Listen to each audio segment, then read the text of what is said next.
तो एक बार फिर से बहुत ही सम्मान के साथ, बहुत ही प्यार के साथ आप सभी लोगों का स्वागत है हमारे इस चैनल टूर टिप्स पर। तो आज इस वीडियो में हम बात करने जा रहे हैं जोधपुर शहर की। देखिए दोस्तों, राजस्थान का सबसे बड़ा शहर है जयपुर, जिसे गुलाबी नगरी के नाम से जाना जाता है। और वहीं राजस्थान का दूसरा सबसे बड़ा, सबसे ऐतिहासिक शहर है जोधपुर, जिसे ब्लू सिटी के नाम से जाना जाता है। तो आज बात करेंगे हम राजस्थान के जोधपुर की। यदि आप राजस्थान घूमने की सोच रहे हैं तो अपनी हिट लिस्ट में जोधपुर को सबसे ऊपर रखिए। इस वीडियो में आपको मिलेगा जोधपुर के बारे में सब कुछ, जोधपुर का संक्षेप में इतिहास, जोधपुर में घूमने के लिए क्या क्या है, आसपास में देखने के लिए क्या क्या है, कैसे आप जोधपुर घूमने का पूरा मजा ले सकते हैं। सब कुछ मिलेगा इस वीडियो में, तो बने रहिए इस वीडियो के साथ में। 15वीं शताब्दी में निर्मित जोधपुर शहर राजस्थान का आधुनिक शहर होने के साथ साथ राजस्थान के इतिहास का भी गवाह है। राजस्थान के रियासती काल का एक जीता जागता उदाहरण, राजा महाराजाओं के काल से लेकर आज तक का सफ़र यदि आपको देखना है तो जोधपुर सबसे अच्छी जगह है, जो आपको सदियों पहले की संस्कृति से भी रूबरू कराता है तो आज की आधुनिक दुनिया से भी मिलाता है। ऐसा अद्भुत संगम आपको केवल जोधपुर में ही देखने को मिलेगा। यहाँ आपको राजस्थान के सबसे लोकप्रिय ऐतिहासिक किलों को देखने का जो सुख मिलेगा, ऐसा सुख और कहीं नहीं मिलने वाला है। तो यहाँ राजस्थान की ऐतिहासिक संस्कृति और प्राचीन स्मारकों को देखने के लिए पूरी दुनिया से लोग यहाँ आते हैं। यहाँ का हर घर लगभग नीले रंग से रंगा हुआ है और इसीलिए इस शहर को ब्लू सिटी भी कहते हैं। ये शहर ब्लू सिटी के नाम से मशहूर है। स्मारकों की वास्तुकला वास्तव में अद्भुत और देखने लायक है। तो यदि आप इस बार अपनी छुट्टियों का मजा जोधपुर में लेना चाहते हैं तो ये वीडियो आपकी पूरी मदद करने वाला है। तो चलिए फिर देर किस बात की है, शुरू करते हैं। जोधपुर के इतिहास की बात करें तो जोधपुर की उत्पत्ति, जोधपुर को 1459 ईस्वी में बसाया गया था। राठौड़ वंश के प्रमुख राव जोधा के द्वारा इसे बसाया गया था और शायद उन्हीं के नाम से इसका नाम जोधपुर रखा गया। चलिए बात करते हैं घूमने फिरने की। तो पहले बात करते हैं ऐतिहासिक स्थानों की, ऐतिहासिक विरासतों की, ऐतिहासिक धरोहरों की। यदि आप ऐतिहासिक किलों को, ऐतिहासिक महलों को देखना बहुत पसंद करते हैं, अच्छा लगता है आपको, तो आप जोधपुर जरूर जाइए। जोधपुर का मेहरानगढ़ का किला आपको बिल्कुल भी निराश नहीं करेगा। तो सबसे पहले शुरुआत करते हैं मेहरानगढ़ का किला जोधपुर से। इस किले का निर्माण 1459 राव जोधा के द्वारा इसका निर्माण करवाया गया था। और इस किले की सबसे खास बात यह है कि यह किला है भारत के सबसे खूबसूरत किलों में एक है, सबसे विशाल किलों में एक है। जी हाँ, मेहरानगढ़ का किला भारत के सबसे बड़े किलों में से एक है। यह किला 410 फीट की ऊंची पहाड़ी की चोटी पर बहुत ही खूबसूरती से बनवाया गया है। लगभग 5 किलोमीटर के क्षेत्र में यह फैला हुआ है और इस किले की दीवारों पर आपको बहुत ही शानदार जटिल नक्काशी देखने को मिलेगी, जो कि हाथों से बनाई गई थी। उस समय मशीनें नहीं हुआ करती थी। हाथों से इतनी अद्भुत शानदार नक्काशी, इतने विशाल महल को तैयार करना अपने आप में किसी आश्चर्य से कम नहीं है। ऐसा लगता है कि साक्षात विश्वकर्मा जी बैठकर इस किले का निर्माण करवाया। इस किले की दीवारों पर आपको शानदार नक्काशी देखने को मिलेगी। किले का प्रांगण बहुत ही विशाल है। यहाँ आपको एक संग्रहालय भी देखने को मिलेगा, जो कि अपने आप में बहुत अद्भुत है। तो इस महल की खूबसूरती को, वास्तुकला को शब्दों में बयान करना बहुत ही मुश्किल है। यही कारण है कि यह किला पूरी दुनिया के पर्यटकों को यहाँ आने के लिए मजबूर करता है। इस किले के मुख्य महल तक पहुंचने के लिए आपको 7 दरवाजों को पार करना होता है। किले में आपको शीश महल और फूल महल जैसे शानदार महल भी देखने को मिलते हैं।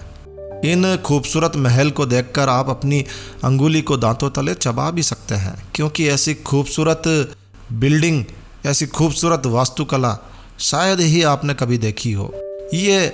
इसे देखना अपने आप में एक सुखद आश्चर्य है। और इसी तरह से आप उम्मेद पैलेस देखने के लिए जा सकते हैं। जी हाँ, जोधपुर का उम्मेद पैलेस भी आपकी उम्मीद पर पूरा खरा उतरने वाला है। ये पैलेस भारत के राजा के द्वारा बनवाए गए सबसे अंतिम निर्मित स्थानों में से एक है। इसकी खूबसूरत डिज़ाइन, अद्भुत वास्तुकला वास्तव में बहुत ही शानदार जानदार है। और यही कारण है कि यह स्थान भी जोधपुर के प्रमुख पर्यटन स्थलों में से एक है। वर्तमान में उम्मेद पैलेस को 3 भागों में बांटा जा चुका है। एक हिस्सा वह हिस्सा है जिसमें अभी भी शाही परिवार के हिस्से में यह हिस्सा है, और अन्य 2 हिस्सों में से जो एक हिस्सा है उसे हेरिटेज होटल बना दिया गया है, जिसमें आप शिरकत कर सकते हैं। और दूसरा हिस्सा एक संग्रहालय के रूप में है, जहां आप शाही युग की जीती जागती कला को देख सकते हैं। इस महल का निर्माण 1943 का है। इसे देखने के लिए जरूर जाइए। ऐसी ही प्राचीन किलों की श्रेणी में खेजड़ला किला का नाम भी आता है। कभी ये किला प्राचीन भारत के शाही परिवारों के लिए, राजाओं और रानियों के लिए निवास स्थान हुआ करता था।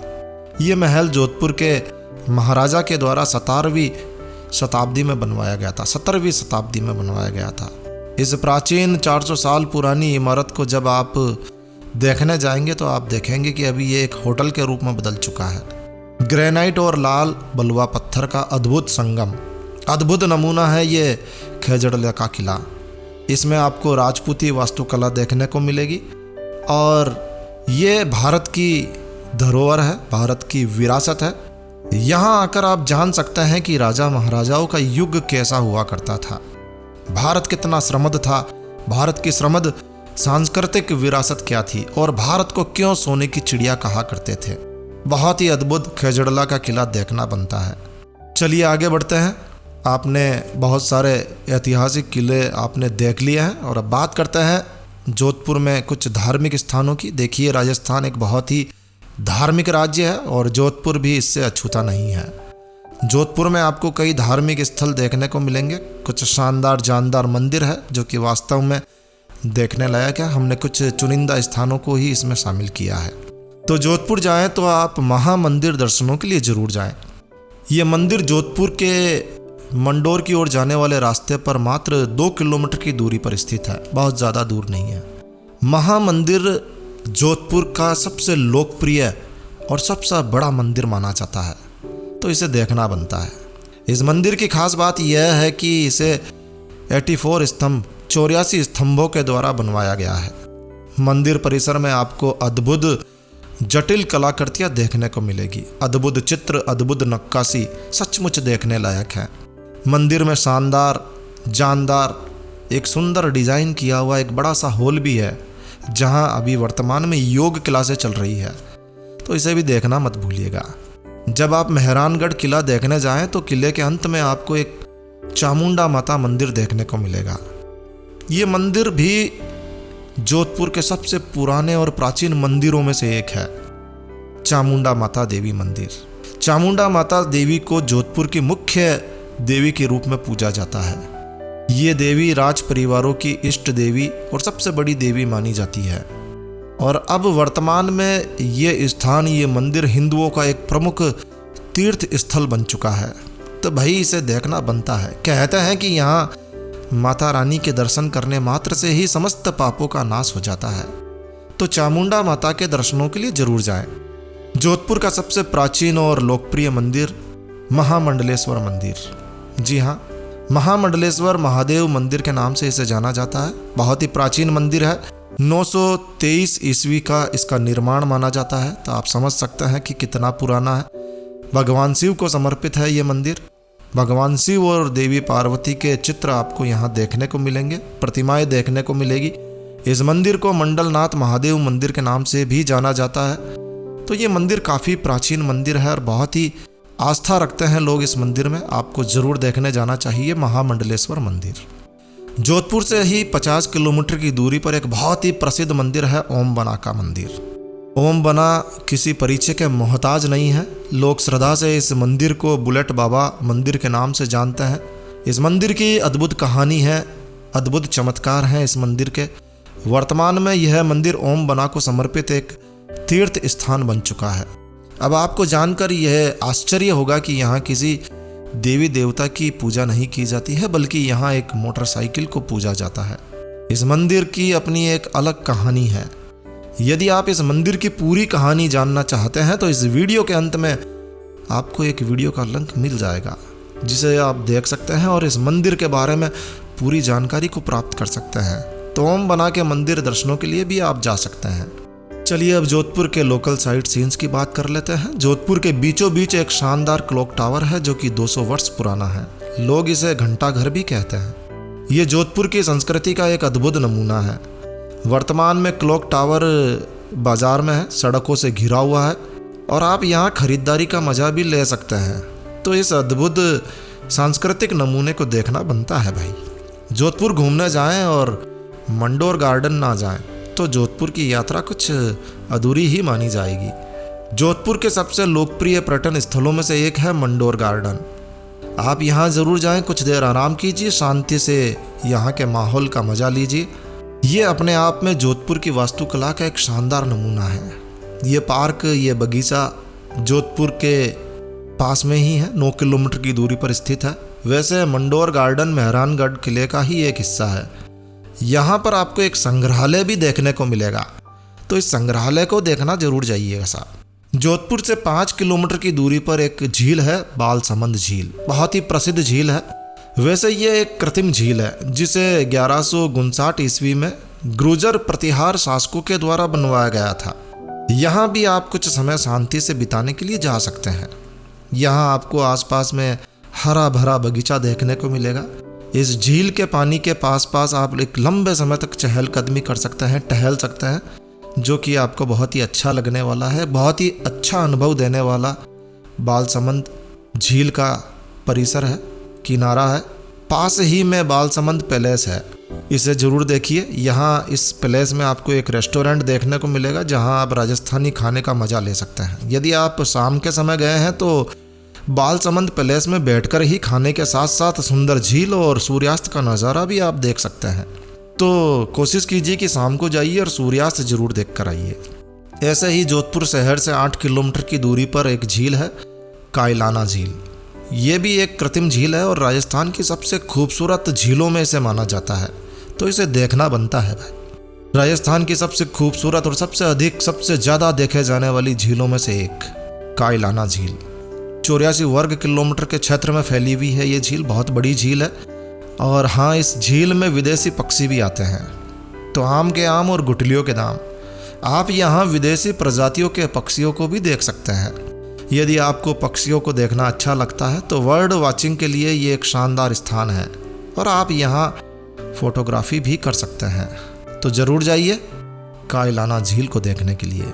चलिए आगे बढ़ते हैं। जोधपुर शहर में राय का बाग पैलेस एक जोधपुर के सबसे शानदार पर्यटन स्थलों में से एक माना जाता है। राय का बाग पैलेस ये जोधपुर के प्राचीन स्थलों में से एक है। राय का बाग पैलेस का निर्माण 1663 में शाही रानियों के द्वारा करवाया गया था, यही इसकी खास बात है। तो इसे भी देखना बनता है भाई। इसके अलावा आप माचिया जैविक उद्यान देखने के लिए जा सकते हैं। ये स्थान जोधपुर से 9 किलोमीटर की दूरी पर स्थित है। ये स्थान कालियाना झील के पास में ही है और यहाँ आप हाथी की सवारी भी कर सकते हैं। माचिया जैविक उद्यान में आपको कई जंगली जानवर देखने का मजा आएगा। हिरण, रेगिस्तानी लोमड़ी, मॉनिटर छिपकली, खरगोश, जंगली बिल्लियाँ, गजेल्स, मोंगोस, कछुए और भी बहुत कुछ आप यहाँ देख सकते हैं। ऐसे ही जोधपुर के उत्तर में एक बहुत ही प्राचीन शहर है जो कि है मंडोर। जोधपुर यदि आप जाते हैं तो मंडोर देखना बिल्कुल बनता है, क्योंकि यदि आप जोधपुर जाएं और मंडोर देखना ना जाएं तो यात्रा पूरी तरह से अधूरी ही मानी जाएगी। मंडोर राजस्थान का एक बहुत ही प्रसिद्ध पर्यटक स्थल है। इस स्थान से एक बहुत ही पौराणिक कहानी भी जुड़ी हुई है। कहते हैं कि राजा रावण जो है जिसकी पत्नी का नाम था मंदोदरी, यहीं मंदोदरी का ये पीहर है मंडोर। तो यहाँ पर आपको मंडोर में एक रावण का मंदिर भी देखने को मिलेगा। क्यों देखने को मिला? क्योंकि भाई पावना है, कंवर साहब है। रावण मंडोर के पावना है, कंवर साहब है, जवाई है। तो रावण की जो पत्नी है मंदोदरी, इसका जो पैतृक स्थान है वहाँ पर रावण का एक मंदिर देखने को मिलेगा। यहाँ हर वर्ष होली के दूसरे दिन राव का मेला लगता है, जिसमें जोधपुर और आसपास के विभिन्न क्षेत्रों से लोग धूमधाम से इस मेले को आयोजित करने में अपनी मदद करते हैं और शिरकत करते हैं। तो ये थे जोधपुर के घूमने लायक स्थानों की बात। अब यदि आप जोधपुर जाने की सोच रहे हैं तो आपको बता दें कि जोधपुर आप गर्मियों में बिल्कुल ना जाएं, बहुत गर्मी रहती है भाई, बहुत ज़बरदस्त गर्मी रहती है। तो आप अक्टूबर से मार्च तक घूमने का समय जो है वो बेस्ट है, आप जाइए। सर्दियों में भी आप जा सकते हैं, बहुत अच्छा लगता है, रेगिस्तानी क्षेत्र है और इसीलिए यहाँ गर्मी बहुत ज़्यादा पड़ती है, सर्दी भी ज़्यादा पड़ती है, लेकिन गर्मी आप सहन नहीं कर पाएंगे। ठहरने के लिए तो आप जैसा चाहें वैसा होटल आपको यहाँ मिल ही जाएगा, जैसी भी आपको चाहिए सुविधा, आपको हर प्रकार का होटल, बजट होटल से लेकर 7 स्टार होटल तक सभी कुछ आपको यहाँ मिलने वाला है। तो आपके बजट के पॉकेट के अनुसार आप ठहर सकते हैं। जोधपुर शहर में अपना खुद का एयरपोर्ट है, तो आप हवाई यात्रा करते हुए भी यहाँ आ सकते हैं। जोधपुर में रेलवे स्टेशन है, बहुत बड़ा सारा रेलवे स्टेशन है, आप रेल मार्ग से आ सकते हैं और सड़क मार्ग तो सभी के लिए खुला ही है भाई। तो आप किसी भी साधन से आप यहाँ जोधपुर घूमने के लिए आ सकते हैं। तो बस इस वीडियो को यहीं विराम देते हैं दोस्तों। यह जानकारी आपको अच्छी लगी हो, यूज़फुल लगी हो तो कृपया लाइक के बटन पर ज़रूर क्लिक कीजिए।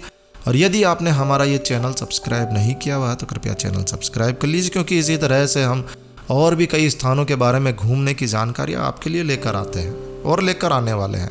तो अभी सब्सक्राइब के लाल बटन पर क्लिक करके चैनल सब्सक्राइब कर लीजिए। तो एक नया वीडियो, एक नई जानकारी लेकर मैं आपका दोस्त नरेंद्र अग्रवाल फिर मिलूंगा। तब तक के लिए stay healthy, stay happy. Thank you for watching my video. Thanks. जय श्री राम, जय हनुमान।